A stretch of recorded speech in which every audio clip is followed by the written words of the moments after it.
Ngayon din sana, ma'am eh. Oo, yung pagmumukha na. Napicture niya na yan. Ha?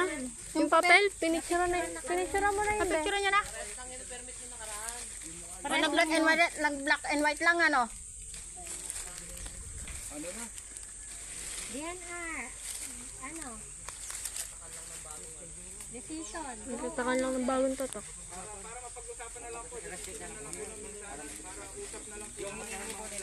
Yung hinihingi nilang time, ang gusto lang naman nila is magkaroon ng meeting with the DNR. DNR higher ups. Sa region, ma'am. Sa region kami humihingi ng conference. Hindi Spenro, hindi Senro. Si Region po kami. nilang kausap. Umattend ba sila? Sa last time conference, ma'am, nag-attend kayo?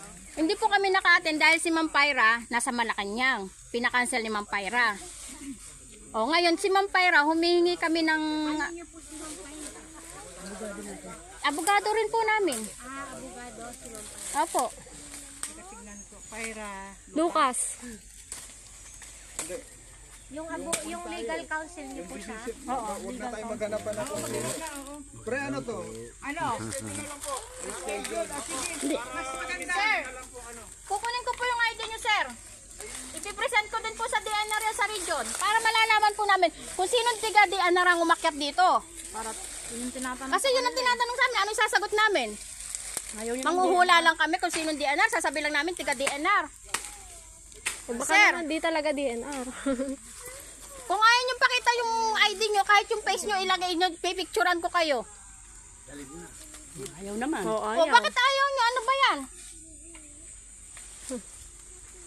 Oh, ano, pre, ano? I-re-sked. So, kailan Ano niyo po si Jerome? Oh, sige. kailan yung tentative dito? Si tao ni Jerome. Oo, si Sir Jerome po kasi. Hindi ma'am. Kukunin ko lang yung ano niya. Intindihin niyo po, no? Si Sir Jerome po ang nag-direct sa kanya. Oo nga po, Ngayon ma'am. po, kung gusto niyo pong malaman, di ba may reklamo? Hindi ma'am, ganito lang yan eh. Hindi po, may reklamo po kayo sa DNR. Kailan natin Kay Sir Jerome po ninyo malalaman kung sino siya. Kasi siya po yung napag-utosan. Ma'am, nandito na siya eh. O, actual, pupunta pa ba kami kay Sir Jerome? Senro Penro. sige, naiintindihan natin sila kasi sila. Eh, dadalhin nga namin ng region eh. Paano namin iaano yung mukha niya? Ito na lang ma'am, si Sir Jerome Oh. po kasi yung pinaka-head po nila. So, iniwan lang po sila. So, kung ano man po yung gawin nila, utos po yun ni Sir Jerome. So, kung ano Utos din pong hindi magpakita ng mukha. hindi ko na po sure kung ano yung usap nila. So, sila na po yun. Basta po yung command responsibility. Kasi ma'am, yung mga ganyan mga legal na activities, face to face na kahit na maghubad ka, pag legal yung ano mo, at makikita ka, kaya kang ituro, wala kang kinakatakutan.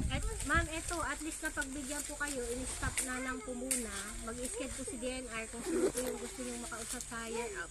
So, kukontak na lang po siguro